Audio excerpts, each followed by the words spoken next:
Coach Helen for YouFit Studio, and I'm talking about the word must, not should.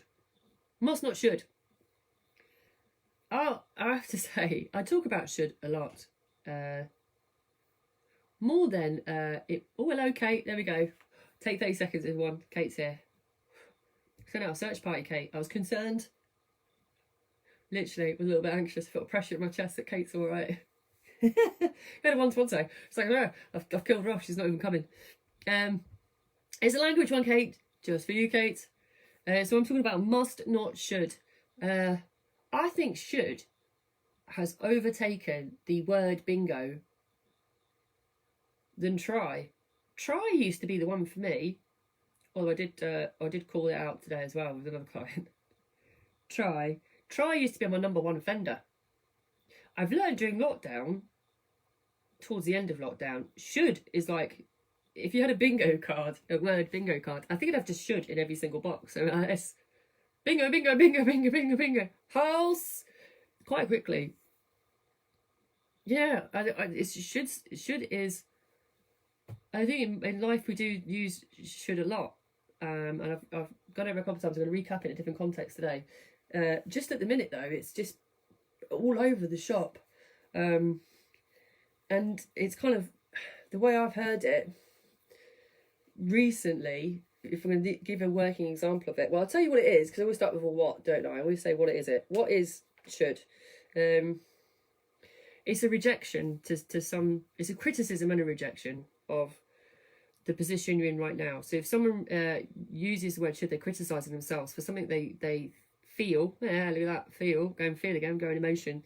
So they've thought themselves into an emotion, they criticise themselves. So the thought process is there's a words going on that's self-criticism. You should have done that. Or I should have done that. Or I've thought about it, I should have. What I should have done is should. See what I mean? This woman was shooting all over herself this morning. I'm gonna keep throwing that one out. It's only me giggling to myself, I'm sorry. It's just where I've been all day. Let me just take a sip of this. And that's why I say it's actually, there's a lot of it going on just at the minute. There's shoulds all over the shop. Just as we kind of get in that space, right, where if you're not already, if you're outside of Leicester watching this, what's it like out there?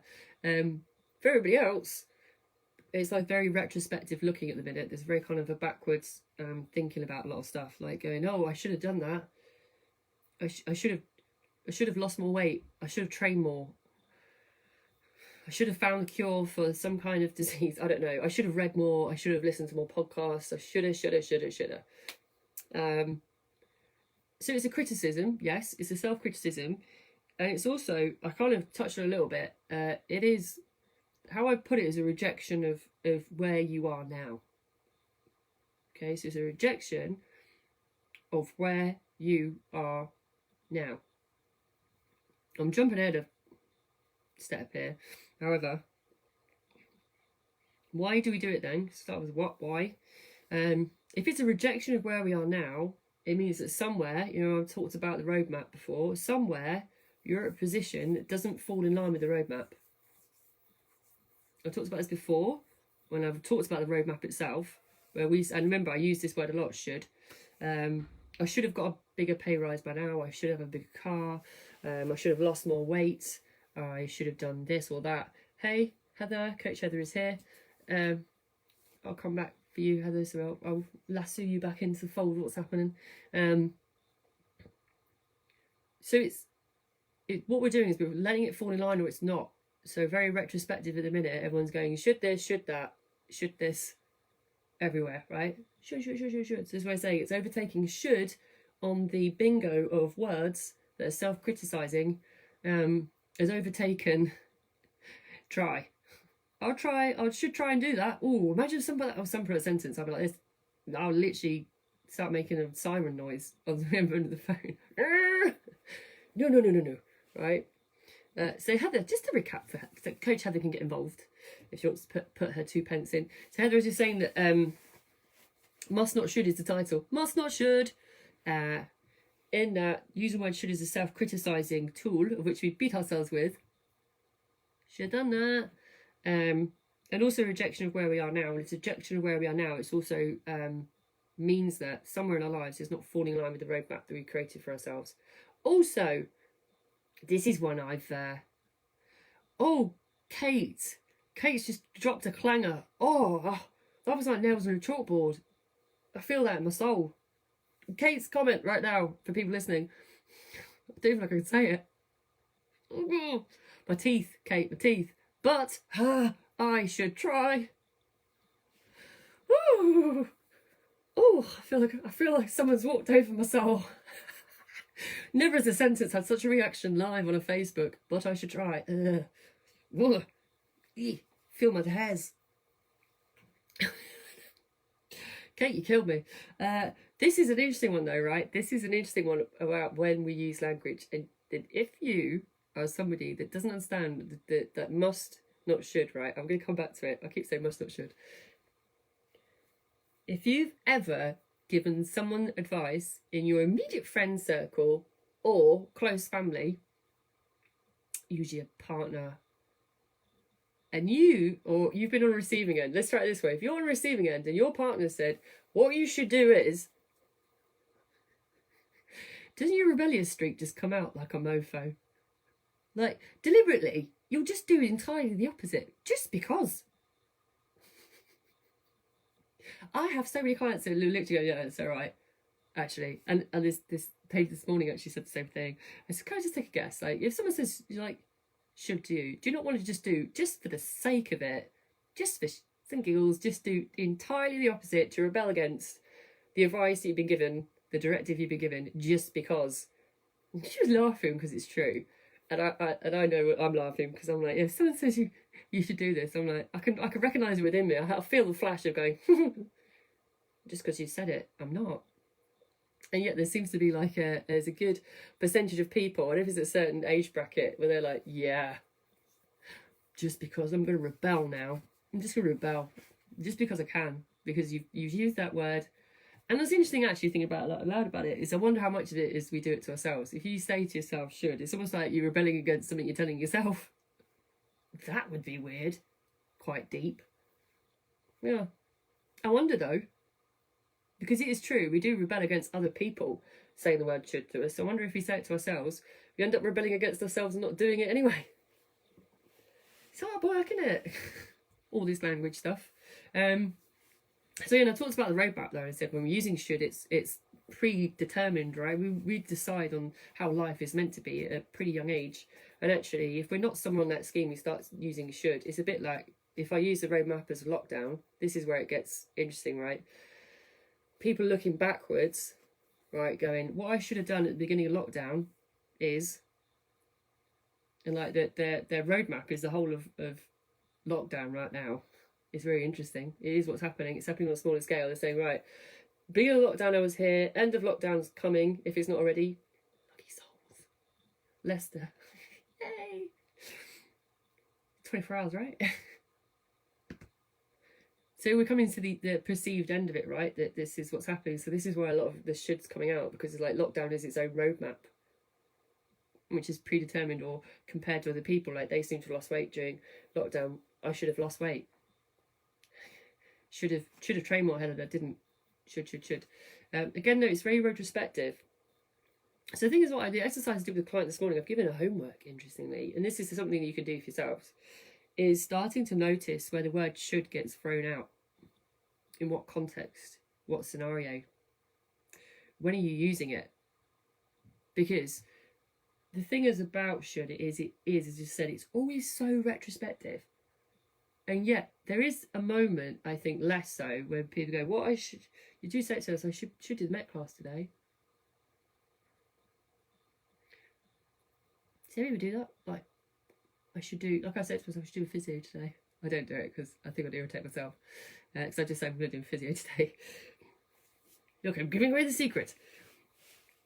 We do it a lot though. I've done it previously, where there's things where we say, "Well, I should do it this week." And this is where it becomes interesting, right? Because a should has to become a must in your language. There's 3 things to do, Rose. Again, I talked about the other day, and I'm going to talk about the other ones in a couple of weeks' time. There's 3 things to do to change your entire attitude to life. And one is your state, your emotional or physical state, which I've touched on a little bit, but I'll get more specific with. One is where you're focusing your energy or your focus in life. And the third one is your words, right? So this is why it's so important, actually.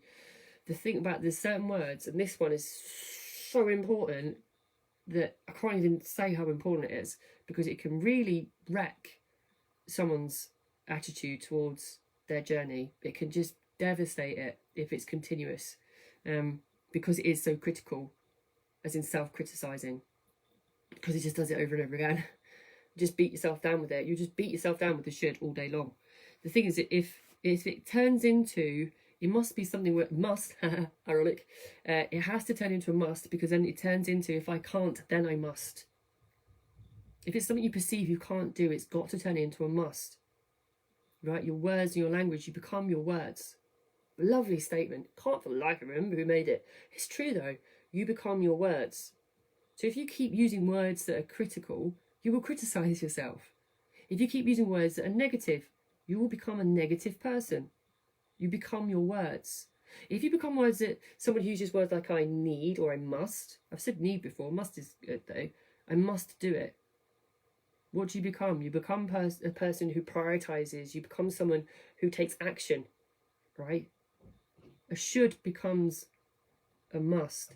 It becomes less retrospective and more proactive. It becomes an action word. I must do it. I need to do it. I have to do it. Not I should have done it, or I should do it because I'm going to rebel against my own statement. I must do it. You become someone who becomes action-based. You have to watch your language, right? If you become aware of it, this is the thing. This is what I gave this client as homework. I didn't even talk about training or nutrition or any of that in that whole 30 minutes. That did not come up once. It wasn't important. Homework I gave her was, right, in 7 days' time, you're going to come back to me and tell me what we've learned about your language. About this word in particular. There's another word in there. This was a good one. This was a one that came out a lot. I know I should, Helen. I know I should do it.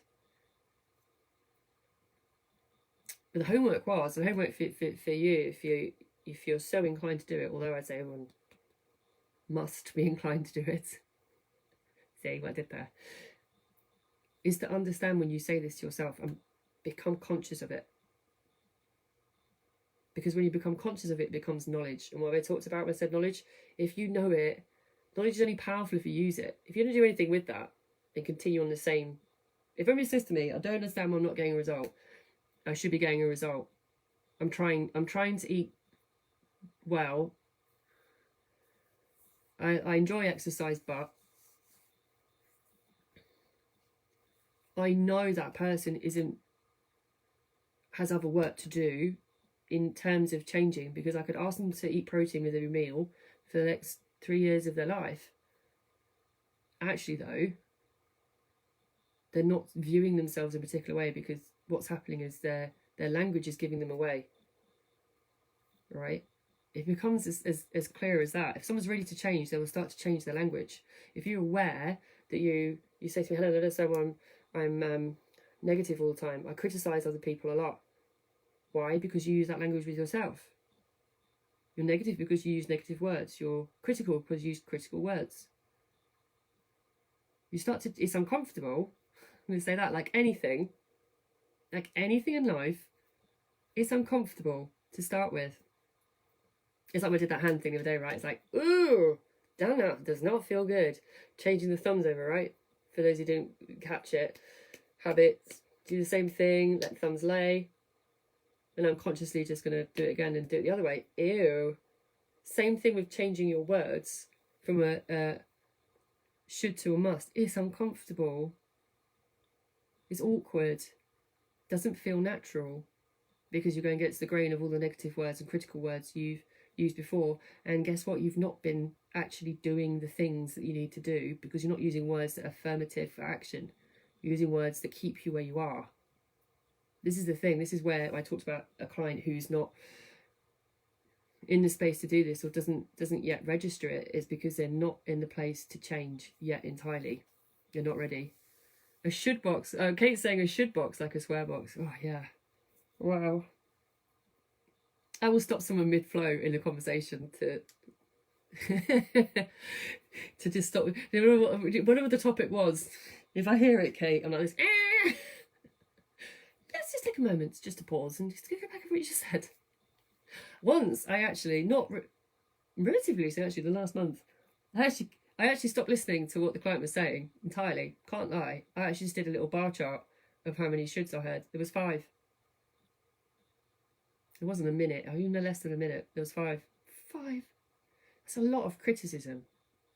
And that was only in a less than a minute conversation with me of how many minutes, of how many hours, of how many days, how many months, how many years has the client been using the same language inside their head and in language. So cementing that in, cementing it, and that this is, I should have done this, I should have done that, and not yet actually doing anything. Isn't that the biggest irony? It's true, right, when you think about it logically. Someone keeps saying should, it's like something I should do, not actually doing. You're using words to criticise yourself, not words to take action, like must or need. Those are words you have to consciously choose to change in your language because the reaction is different. And the client's homework is, yes, to become aware of it, first step, because that's the first step for how to resolve, right? What, how, what, why, how, right? So how to resolve is to become conscious of it and then learn the skill of replacing the word inside your own head and then seeing what a behaviour becomes. Because, right, let's follow the pattern again I talk about over and over because it's so important. If I keep saying should to myself, what emotion am I going to feel? Failure? Yes. Is failure an emotion? Probably sadness. Frustration? Maybe anger at myself. Why do I keep doing it? I should have done it again. That's the emotion I'm going to feel. And then what's the behaviour? You won't get to still doing negative criticism, right? We won't do it anyway. I role played this with the client this morning. Ding, ding, ding, jackpot every sentence. Where I was going down the line. Okay, so the thought is, should have done it. Emotion is failure. Fear of failure.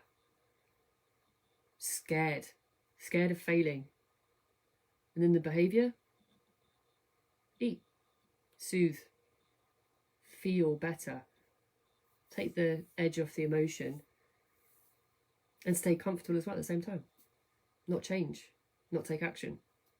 Affirm that she was actually going to fail by not taking action. Through a simple word of should. Through one word. That's how powerful it is. This is what really, when you work with clients like we have over and over again, you see the patterns over and over again, like I said the other day. And should's like, oh, did you hear that? That's my neck. That's me crunching it out, should out of my body. Should's just the most powerful and undermining word I think I've probably ever come across as a coach. I can't even say it any more strongly than that because of what I've just played out. Now that's just one example of where I could role play that with a client this morning and hit every part of that bingo card and go, these feel like this, boom. So then they talk through what I think is going on, boom, boom, boom.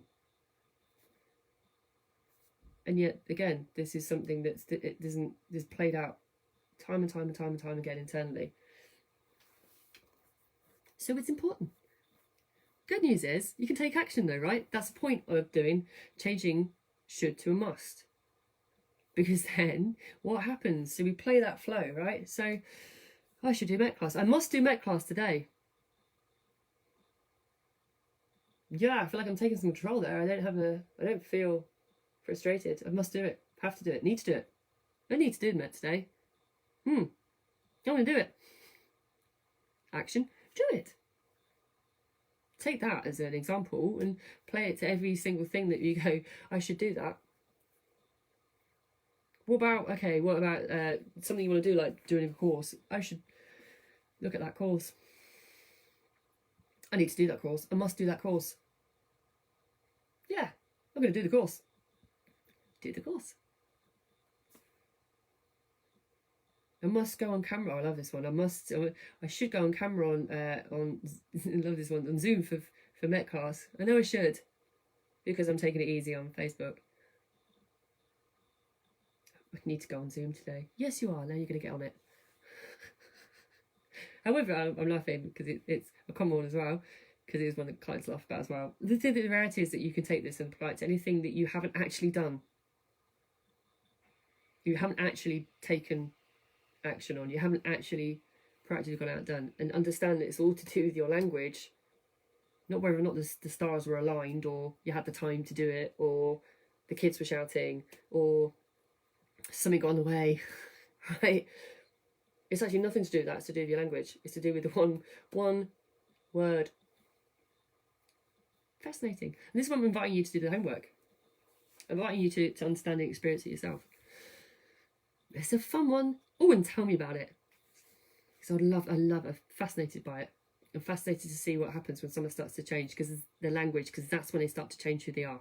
And that's how they start to change their attitude towards their own health and fitness. And that's when they start to actually do things consistently and understand it.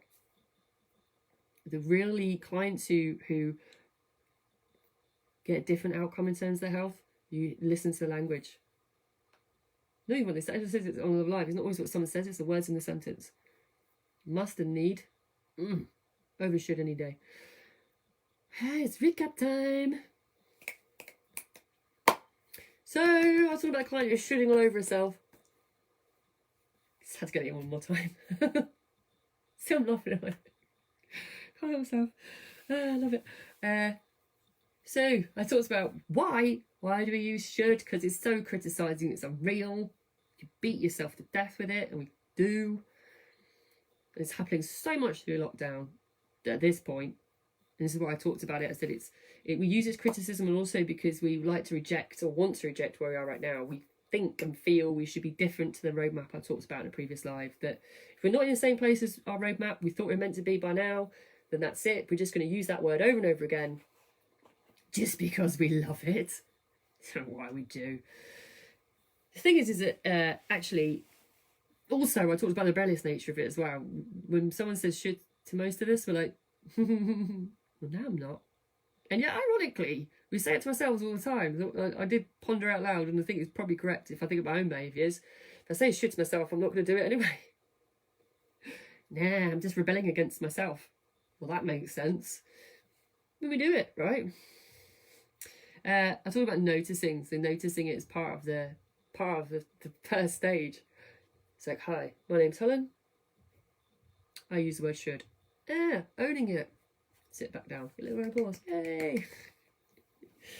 Understand that if you're saying to yourself, I should do it, it's like saying, retrospectively, it's not possible. But if it's a can't, it has to become a must, right?